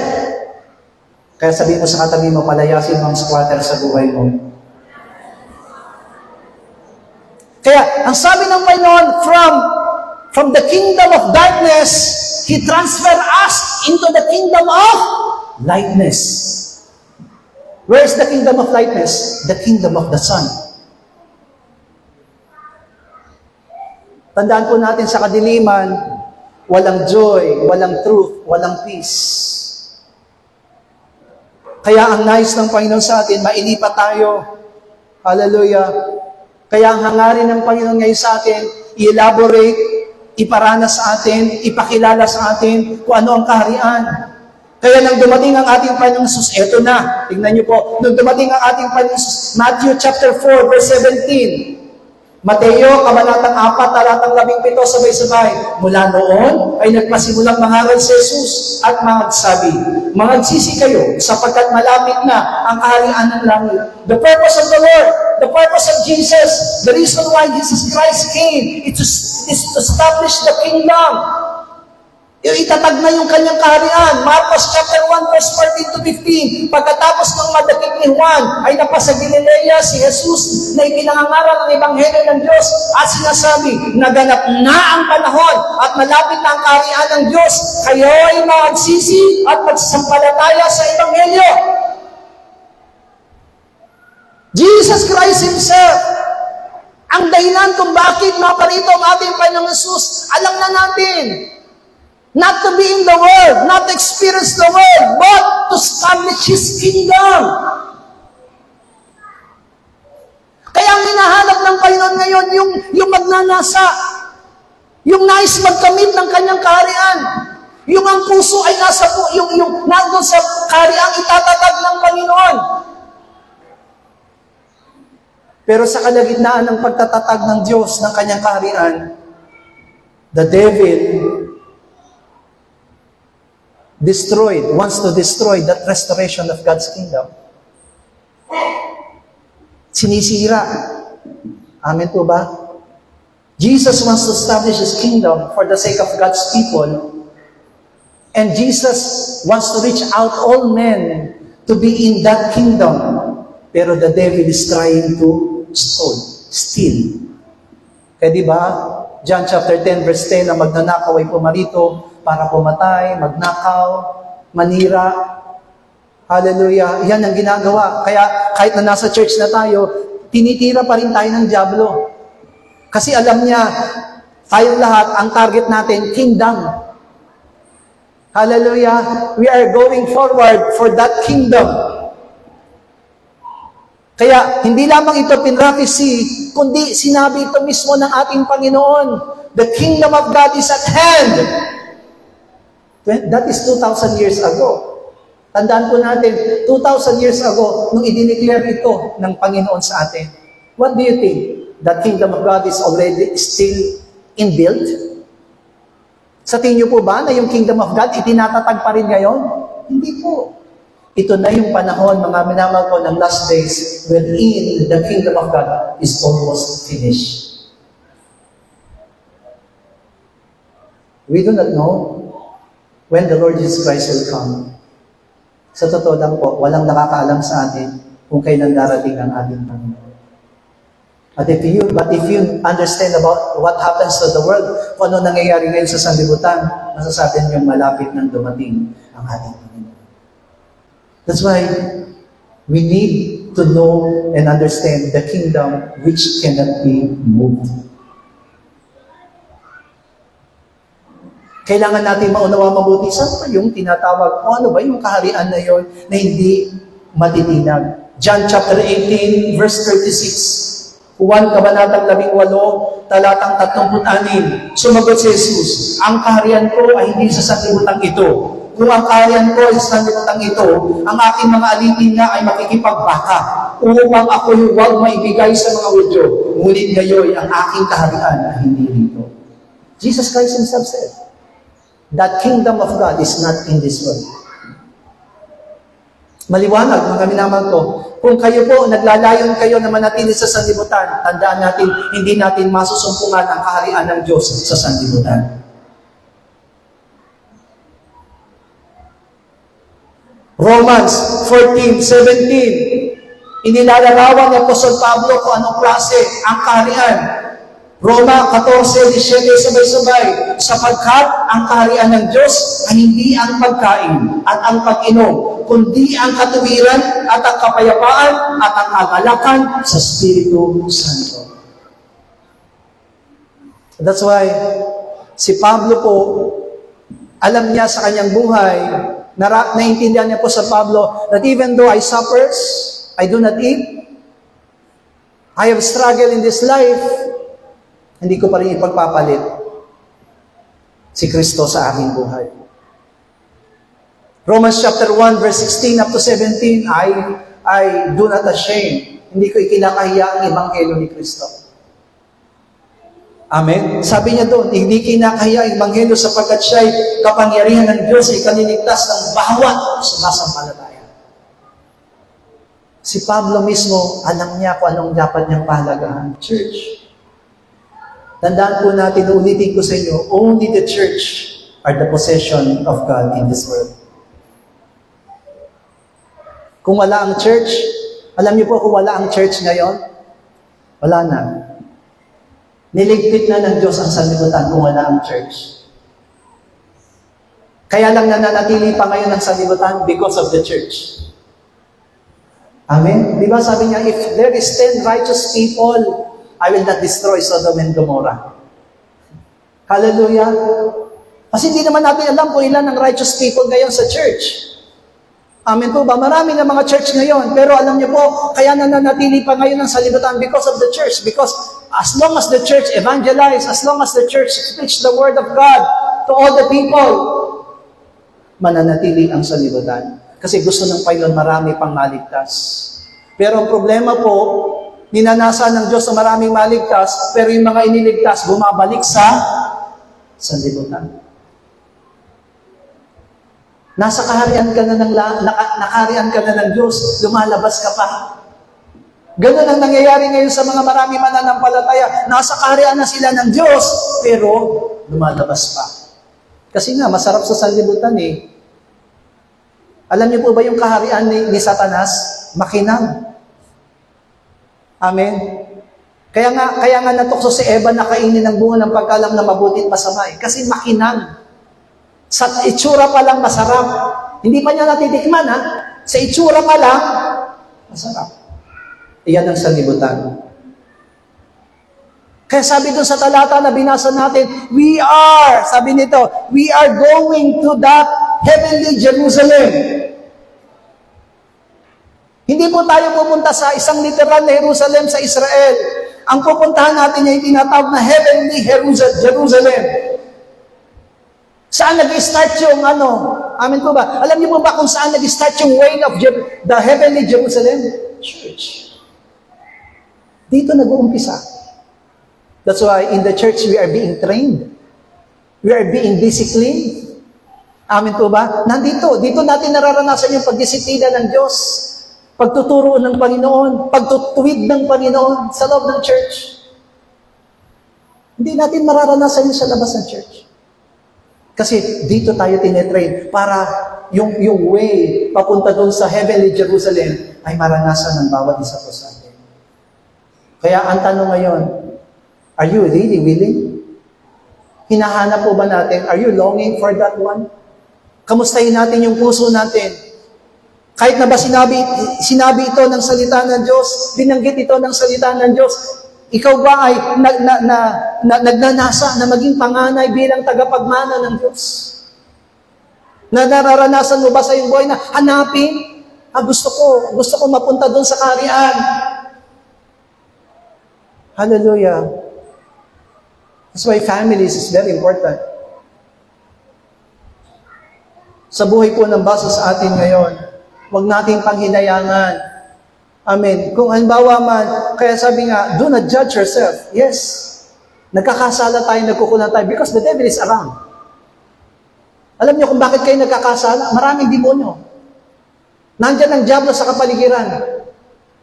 Siya yung tumutukso sa atin. Siya yung nag-aakay sa atin. Pero huwag kayong mag-alala. Sinabi ng Panginoon, magsisi kayo. Once you repent. Once na tayo nagsisi sa harapan ng Panginoon. We need to be one in Christ, church. Ang kailangan ng Panginoon ngayon, kung naglanasa tayo doon sa kanyang kaharian, long for it. Nasain po natin yon. Because that is our final home. Hallelujah. Yun po yung kahulihan na magiging tahanan ng bawat sa atin. At katulad ng narinig natin, that kingdom is not on this earth. Hindi po dito sa lupa. Because Jesus Christ cannot be a priest in this earth. Marami na pong priests sa mundong ito.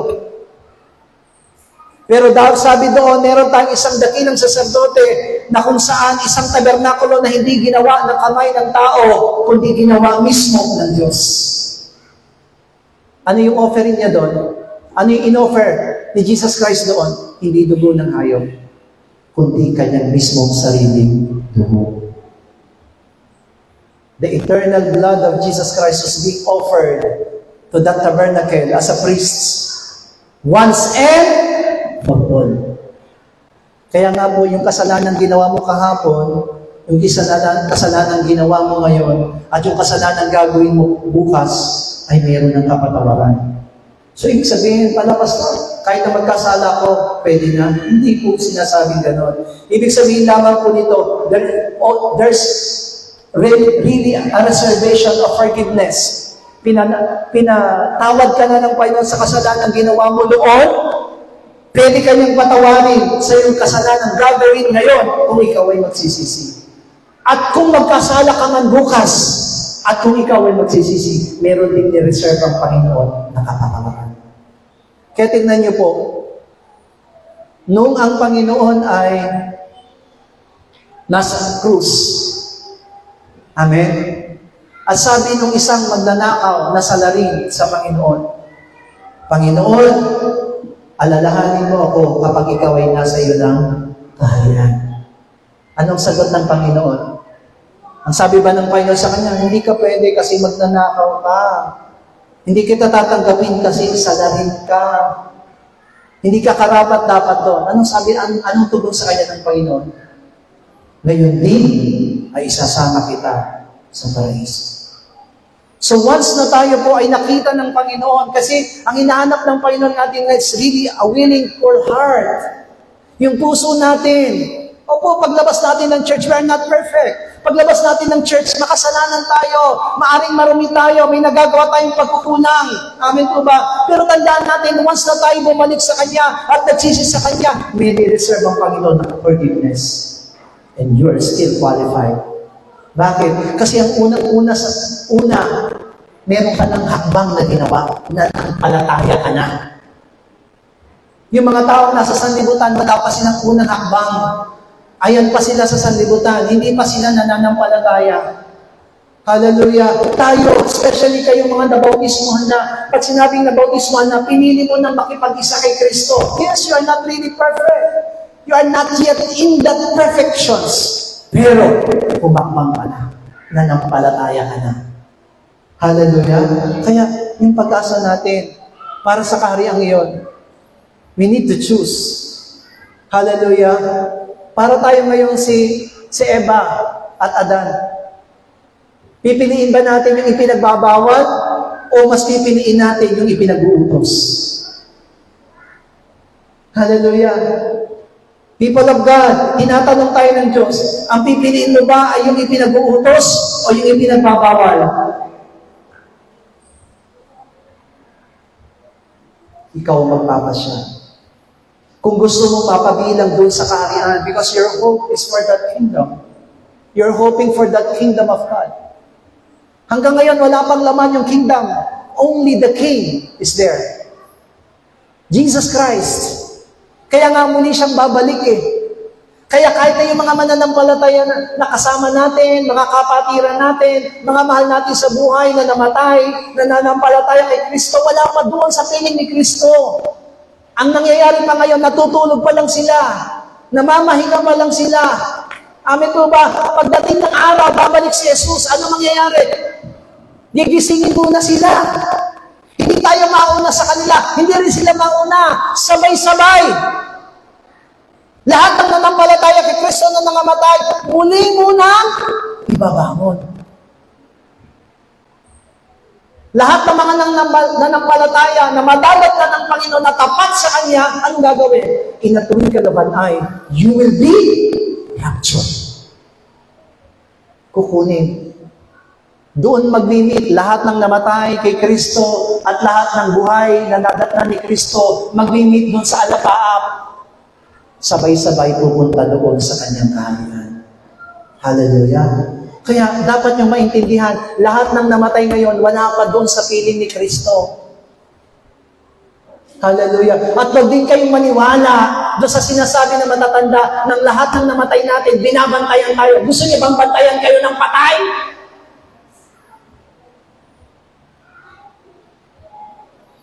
Yung iba ganyan eh.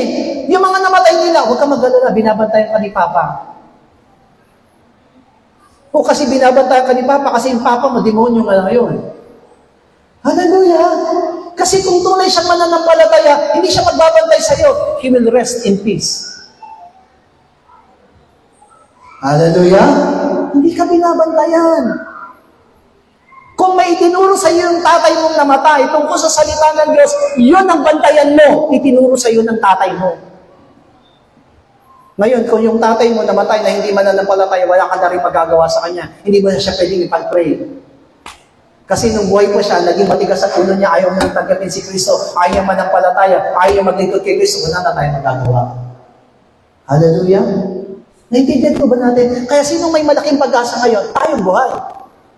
Yes, sabihin na natin nagkakasala tayo. Yes, sabihin na natin mahina tayo. Yes, sabihin na natin na hindi pa rin tayo perfecto. Pero habang buhay tayo, meron tayong pag-asa. Bakit? Meron tayong panahon na makapagsisi. Kailan yon? Ngayon. Hindi bukas. Ngayon. That's why if you want to belong to that kingdom of God, ang sabi ng Panginoon, repent, for the kingdom of God is at hand. Ito na yung panahon, church. Hinahangad ng Panginoon sa atin ngayon. May pagkukulang tayo. May mga pagkakamali ang bawsa sa atin. Hallelujah? Amen? Sabi doon, hope in the kingdom. Daniel chapter 2 verse 44. At sa mga kaarawan ng mga hari niyon ay maglalagay ang Diyos sa langit ng isang kaharian na hindi magigiba kailanman. O ang kapangyarihan man niya o iiwan ng ibang bayan, kundi pagpuputol-putulin at nilitunin niya ang lahat ng karang ito at siya'y lalagi magpakailanman. Hebrews chapter 12 verse 28, kaya't pagkatanggap ng isang kahariang hindi magagalaw, ay magkakaroon tayo ng biyayang sa pamamagitan nito, ay makapaghahandog tayo may paggalang at katakutan ng magpaglilingkod na nakalulubog sa Diyos. Church, there is only one kingdom that will remain. Tandaan po natin. Not the kingdom of United Kingdom, but it is only the kingdom of God. Hallelujah. Na kung saan ang hari ay si Kristo.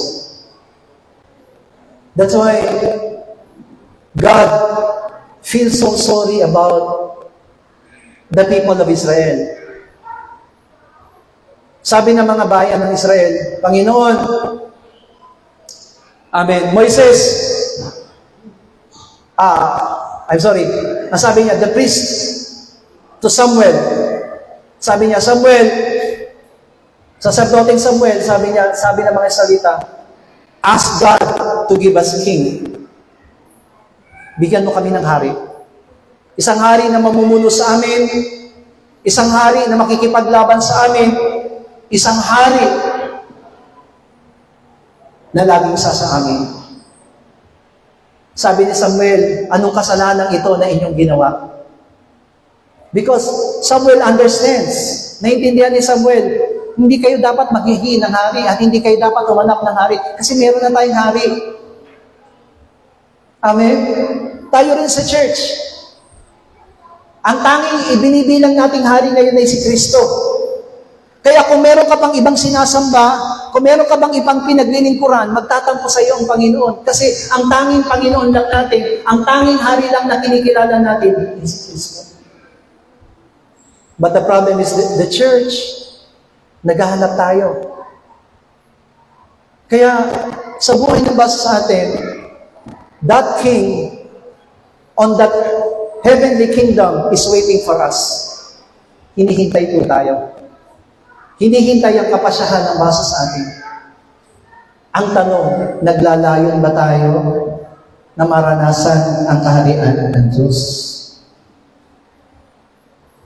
2 Thessalonians chapter 1, verse 7 up to 9. At kayong mga pinighati ay bigyan kasama namin ng kapahingahan sa pagpapahayag ng Panginoong Yesus mula sa langit na kasama ang mga anghel ng kanyang kapangyarihan na nasa nagniningas na apoy, na maghihigantis na hindi nagsisikakilala sa Diyos, sa kanila na hindi nagsisitalima sa Ebanghelyo ng aming Panginoong Yesus, na siyang tatanggap ng kaparusahan, na walang hanggang kapahamakan mula sa harapan ng Panginoon at mula sa kaluwalhatian ng kanyang kapangyarihan.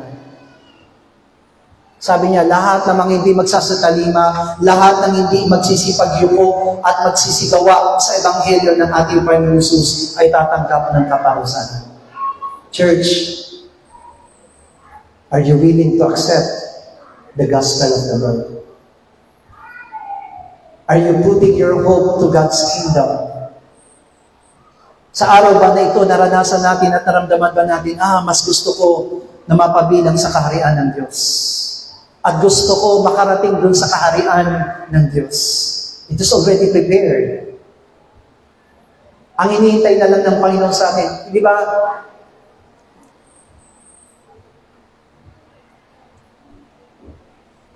In the book of Revelations, the Israelites people only 144,000 was being given to them, the numbers of 144,000. Pero alam niyo po ba na outside Israel, ang hinihintay po na bilang ng Panginoon ay hindi kayang bilangin.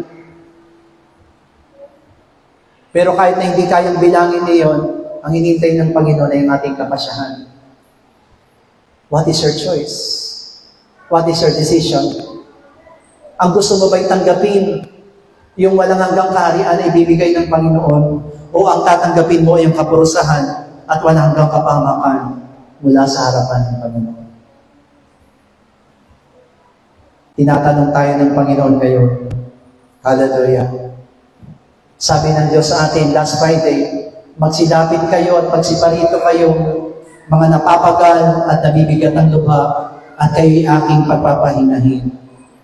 Pasanin ninyo ang aking pamato at mag-aaral kayo sa akin, sapagkat ako'y maamo at mapagpakumbabang puso, at masusuntungan ninyo ang kapahingahan ng inyong kaluluwa. Church, the Lord is waiting for us. We are already in the Mount Zion, the place wherein we can worship the Lord, the place wherein we can acknowledge the Lord in our lives. Ang tanging hinahanap ng Panginoon sa atin is to remain, manatiling. Ang tanong ng Panginoon sa atin, are we all yearning for the kingdom of God? Sa Tagalog, nagnanasa po ba ang bawat sa atin sa kaharian ng Diyos? At kung nagnanasa tayo sa kaharian ng Diyos, anong ginagawa natin na gawain para tayo ay manatili doon sa pagnanasa natin sa kaharian ng Diyos?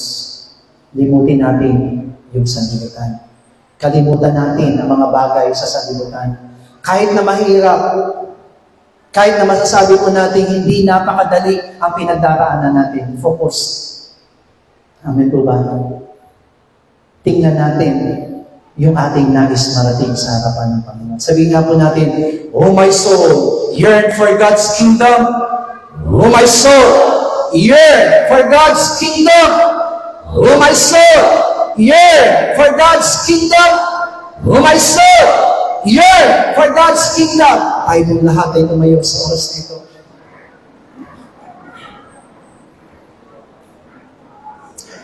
Sa pagtayo po natin sa harapan ng ating Panginoon, I don't know, hindi ko alam kung ano yung nagawa natin. Ang tanging Diyos lamang ang nakakasiyasan ng bagay na ginagawa natin. But really, the starting point to God's kingdom is repentance. Bagamat kanina, before the worship service, we really repent. Yung mga nagawa natin kasalanan, nai-repent na natin sa Panginoon. But this time, ang tanging i-repent natin kung meron man, kung naramdaman natin na hindi natin inasa yung kaharian ng Diyos. Nakalimutan natin na hanapin yung kaharian ng Diyos. Diba sabi niya, seek ye first His kingdom and His righteousness. Sabi ng Panginoon, seek. But are you really seeking for the kingdom of God? Naramdaman po ba natin na we seek for the kingdom of God o mas hinahanap natin yung kingdom ng sanlibutan kaysa sa kingdom ng Diyos?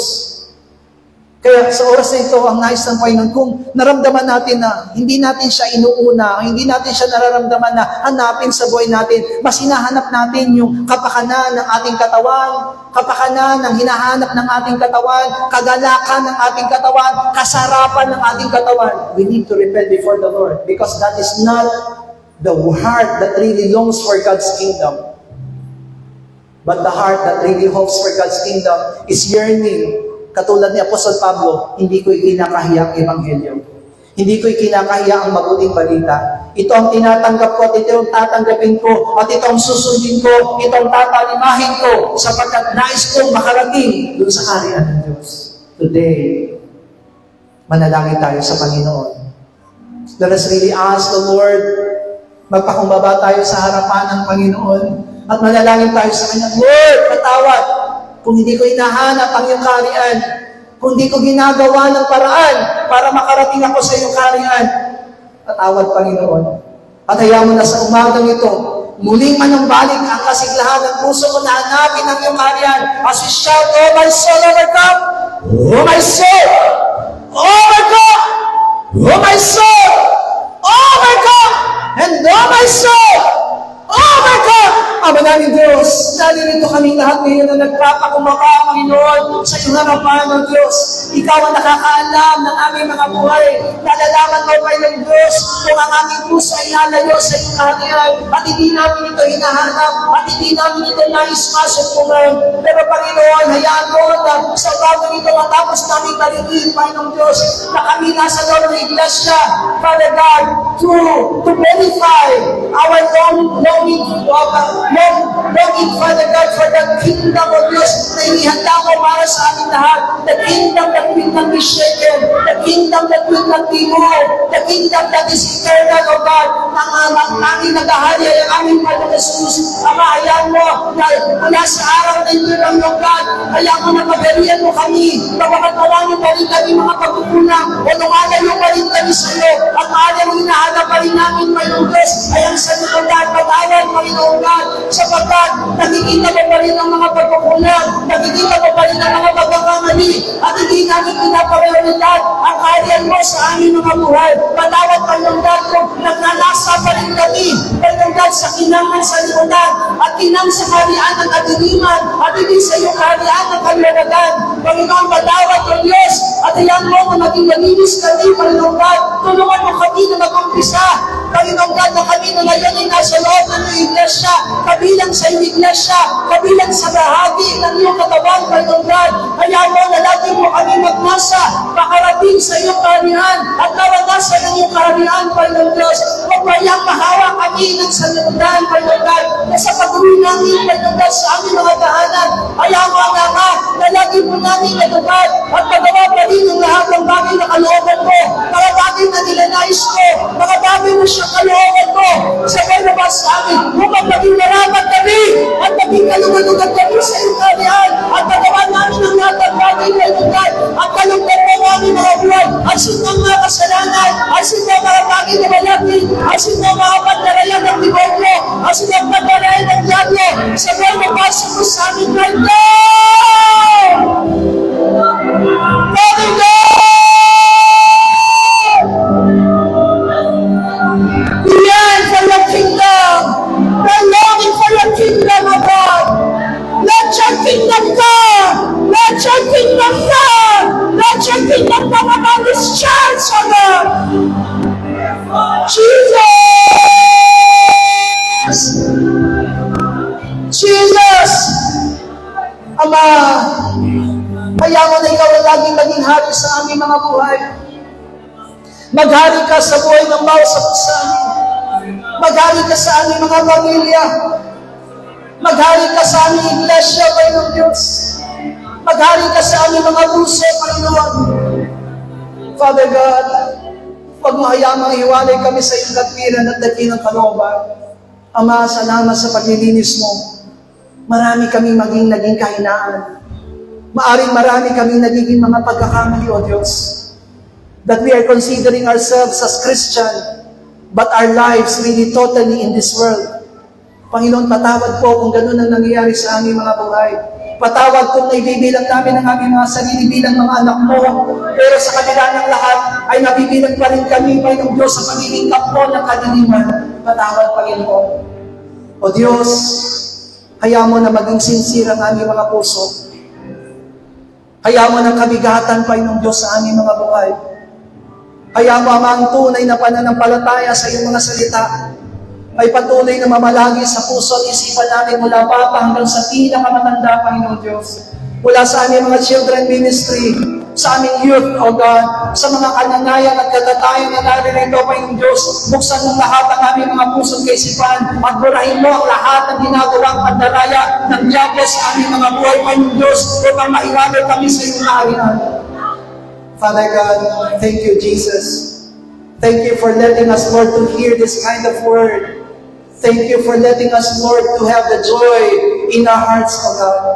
Hayaan mo, Diyos, na patatagin at kapatibayin mo kami lalo at magawa namin sundin ang lahat ng bagay na niloloob mo po para sa aming buhay. Salamat po, Ama. Lahat kami nakatayo ngayon, Panginoon Diyos, ay naghihintay sa paghahari mo sa buhay ng bangsa sa amin. Maghihintay kami doon sa kaharian na hindi mayayarin, sa kaharian na hindi magigiba, sa kaharian walang hanggan ng nanghari ay si Kristo, ang aming Panginoon Jesus. Panginoon, let this church be a Mount Zion, the mountain of worship, the mountain of serving the Holy God and the living God. Hayaan mo, Diyos, na ikaw lamang na maghari at gumawa sa aming buhay. Salamat po, Ama. Naniniwala kami na tutugunin mong lahat ng aming panalangin. Ito po ang aming samot panalangin at ibinabalik sa iyong papulit pagsamba sa pangalan po ng aming Panginoon Jesus. Amen. Bigyan po natin ng pinakamalakas sa palakpak ang hari ng kaharian ng Diyos. Amen! May all be seated. Sabihin nga po natin sa katabi natin, ikaw ay para sa kaharian ng Diyos. O yung mga bata, sabihin sa katabi niya, ikaw ay sa kaharian ng Diyos. Amen. Hallelujah. Pwede na natin ibigay yung ating special offering para sa Panginoon.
Bago po tayo mag-Lord's Prayer, I would like to announce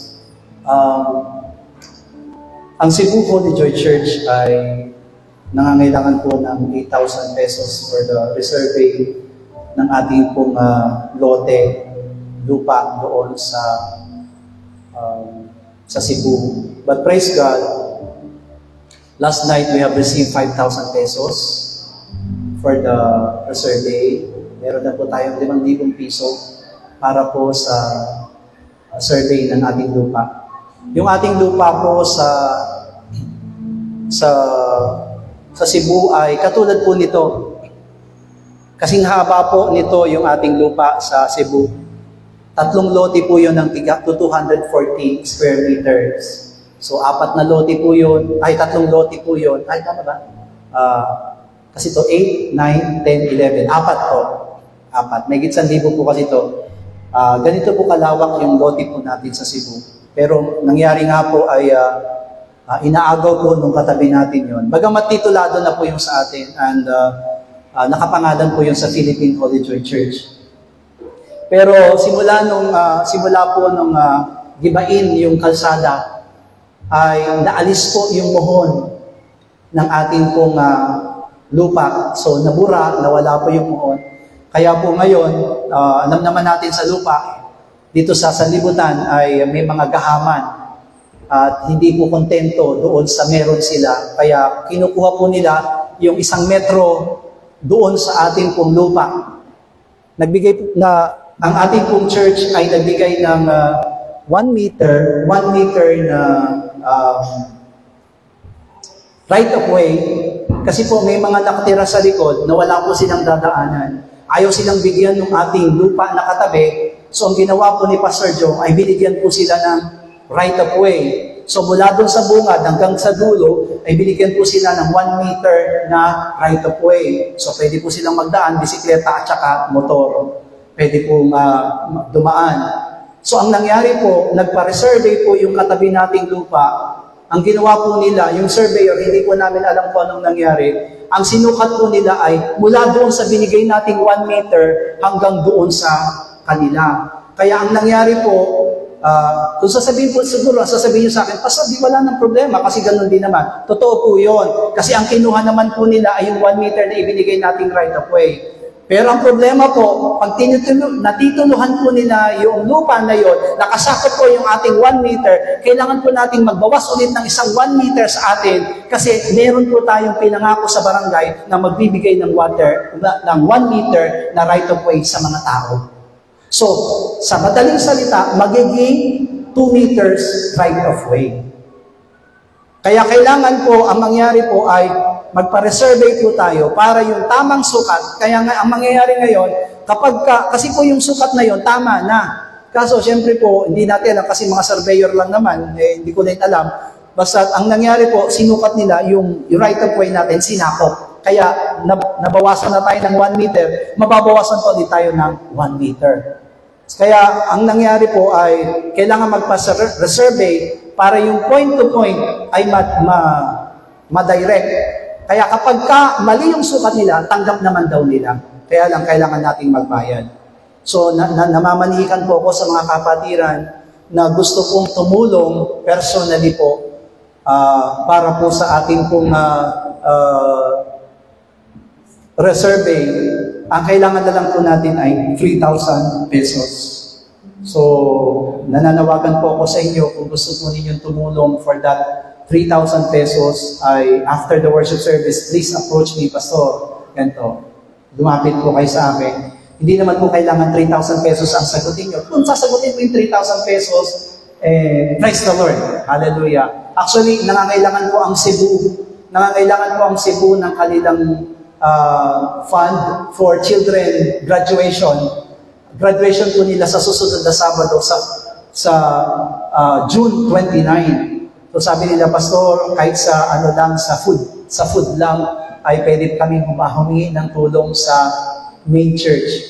Kaya yun po, nasabi ko na ng last Friday na may problema rin tayo sa Cambodia, at si Pastor Jong na po ang bahala doon sa problema sa Cambodia. Tayo naman po ang may sagot dito sa problema sa Pilipinas. Kaya ayun lang po yung pinakikiusap ko sa inyo. If you are willing to support for the 3,000 pesos, kahit magkano pa po yan, right after the worship service, please approach me kung magkano po yung gusto nyo itulong doon sa 3,000 pesos at doon sa food pack na kailangan po nila. Ang gagraduate po nila ay 60 to 70 na bata. Marami po talagang bata doon. Sasabihin ko po sa inyo, totoo po yun. Kasi every Saturday, nasa 30 hanggang 50 po na bata ang tinuturuan nila. Kaya, so kung gusto niyo po, Pastor, ito po para sa pagkain, ito po para dun sa lupa, resurvey, ay approach niyo po ako pagkatapos ng worship service. Amen? So, tulong-tulong po tayo, hindi po nasasayang yung gagawin po natin sapagkat ang Diyos ang gaganti at magbabalik sa inyo. Magpalain po kayo lahat ng ating Panginoon. Let us all stand. All together, Lord's Prayer. Ama naming nasa langit, sambahin nawa ang pangalan mo. Ikaw nawa ang maghari sa amin. Sundin nawa ang iyong kalooban dito sa lupa tulad ng sa langit. Bigyan mo po kami ng pagkain kailangan namin sa araw na ito at patawarin mo po kami sa aming mga kasalanan tulad ng aming pagpapatawad sa mga nagkakasala sa amin. At huwag mo kaming iharap sa maigpit na pagsubok, kundi ilayo mo po kami sa masama, sapagkat iyo ang kaharian at ang kapangyarihan at ang kapurihan magpakailanman. Amen. God bless you all. Bless the name of the Lord.